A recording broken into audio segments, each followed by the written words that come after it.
Bonjour à tous, c'est Gilles, je venais vous voir aujourd'hui, j'espère que vous passez une bonne journée. Je pensais faire une pause et puis bon, finalement, après une longue et périlleuse journée, je viens quand même à vous.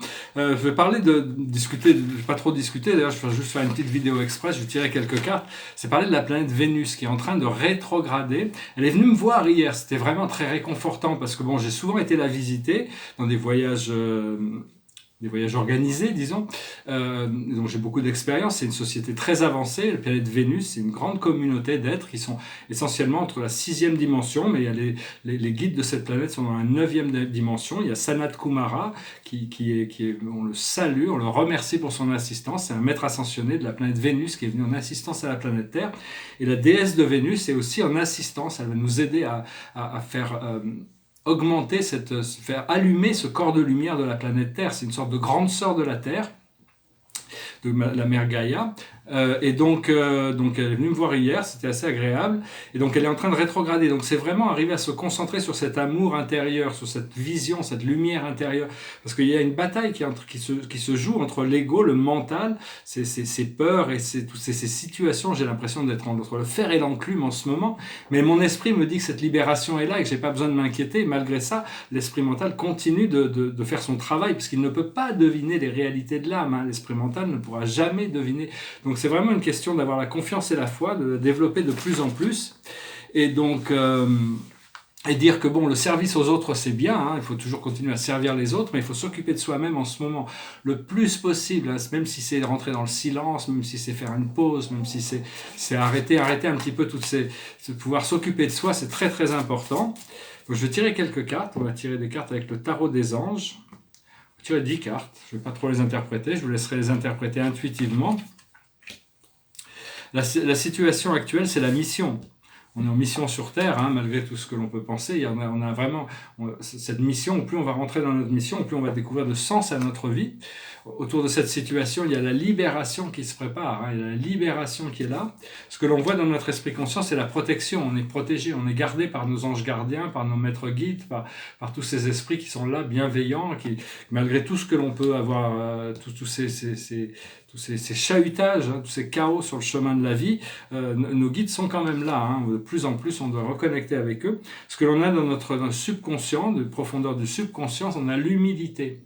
C'est bien de rester humble, ça nous permet d'apprendre, savoir que bon, on ne va pas devenir arrogant en pensant qu'on a les réponses, parce que la vie peut toujours, dès qu'on pense qu'on a les réponses, la vie nous envoie quelque chose qui nous prouve qu'on n'avait pas les réponses. Donc autant rester humble et recevoir les choses.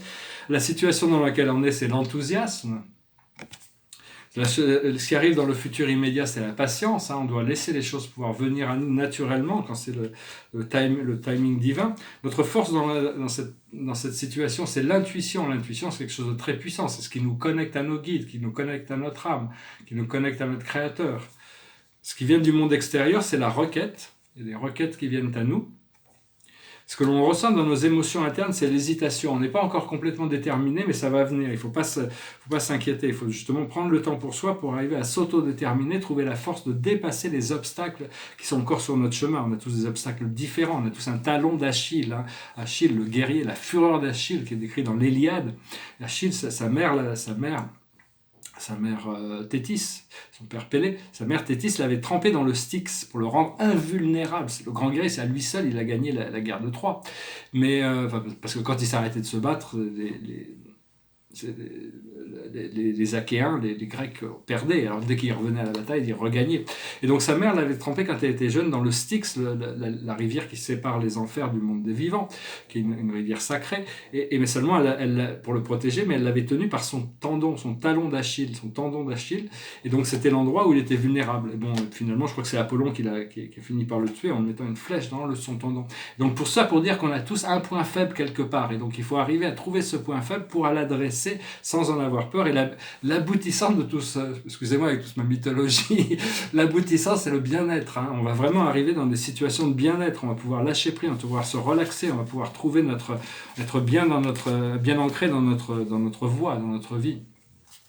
Donc voilà, hein, l'optimisme, l'enthousiasme qui est de retour après une journée difficile pour moi. Et ici, c'est un tableau, je viens juste de finir. Je sais pas, il manque peut-être encore une signature. Je ne sais pas si je vais mettre en haut, en bas, à droite, à gauche. Je vais le faire en bordeaux, en noir, en bleu. Et ça s'appelle Terra Gaia Nova. C'est une sorte d'image de la Terre un peu ascensionnée, hein, déjà. Je ne sais pas si je pensais peut-être mettre des vaisseaux, comme ça, mais bon, elle est pas mal comme ça. Donc je vais la laisser comme ça. Il n'y a plus de lune, hein, la lune est partie. Et donc elle se tient toute seule dans sa lumière. Et ici, c'est sur l'ascension. Hein, ça représente les 619 planètes de notre système de monde, avec la Terre qui est représentée ici. Le système de Jérusalem, le premier centre céleste. Le système d'Edantia, le deuxième centre céleste. Le système de Salvington, le troisième centre céleste. U mineur, le troisième. U majeur, le cinquième. Et U versa, le centre de notre super univers, qui se trouve au centre de notre galaxie, avec ces mondes universitaires autour. C'est un tableau assez dynamique, qui est assez tôt, en fin de compte. C'est un tableau, je crois, de 97, je crois que je dois être dans le Colorado quand j'ai peint ça. Je vais chanter une chanson et tirer une dernière carte. Alors, c'est une chanson qui me passait par la tête. C'est une vieille chanson des Beatles, qui est assez spirituelle. It goes like this. Words are flowing out like endless rain into a paper cup. They slither while they pass, they slip away across the universe. Pools of sorrow, waves of joy are drifting through my open mind, possessing and caressing me. Jaguru Diva Om. Nothing's gonna change my world. Nothing's gonna change my world. Nothing's gonna change my world. Nothing's gonna change my world. Images of broken light which dance before me like a million eyes. They call me on and on across the universe. Thoughts meander like a restless wind inside a letterbox. They tumble blindly as they make their way across the universe. Jaguru Diva Om. Nothing's gonna change my world. Nothing's gonna change my world. Nothing's gonna change my world.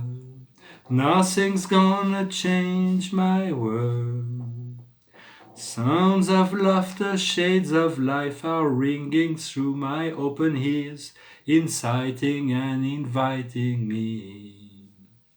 Limitless undying love which shines around me like a million suns, it calls me on and on across the universe. Jaguru Diva Om. Nothing's gonna change my world. Nothing's gonna change my world. Nothing's gonna change my world. Nothing's gonna change my world. Jaguru Diva, Jaguru Diva, Jaguru Diva. Très très belle chanson. Hein. Mais bien sûr, rien ne peut changer mon monde, mais le monde change éternellement. Il n'y a que la personnalité au centre des choses qui ne change pas. Hein. Notre vision, quelle que soit la dimension que l'on atteindra, on sera toujours, toutes les énergies convergeront toujours à travers notre personnalité. C'est un cadeau divin, c'est un grand mystère, même dans l'univers, personne ne comprend pas. Il n'y a que Dieu qui est en la première personne, qui est le créateur de toutes les personnalités. Et donc voilà, et la carte de la journée, ça correspond, c'est le 5 d'Ariel. Vous n'êtes pas obligé de relever seul les défis. L'aide est à la portée de la main. Les pensées négatives ne font pas aller les choses dans le bon sens. Donc vraiment, elle est un peu au froid dans l'hiver là. Hein. Donc ça nous rappelle que bon, on doit appeler l'assistance de nos guides, des anges, des amis, tout ce qui peut nous rapporter du réconfort. On doit éviter de s'inquiéter parce que bon, il y a cet esprit mental qui continue qui a envie quand même de faire des plans sur la comète, alors que bon, la destinée est là, mais elle est en dehors de l'habilité de l'ego de la saisir. Voilà, j'espère que ce message aura été intéressant pour vous. Je vous salue et je vous dis à bientôt. Namasté.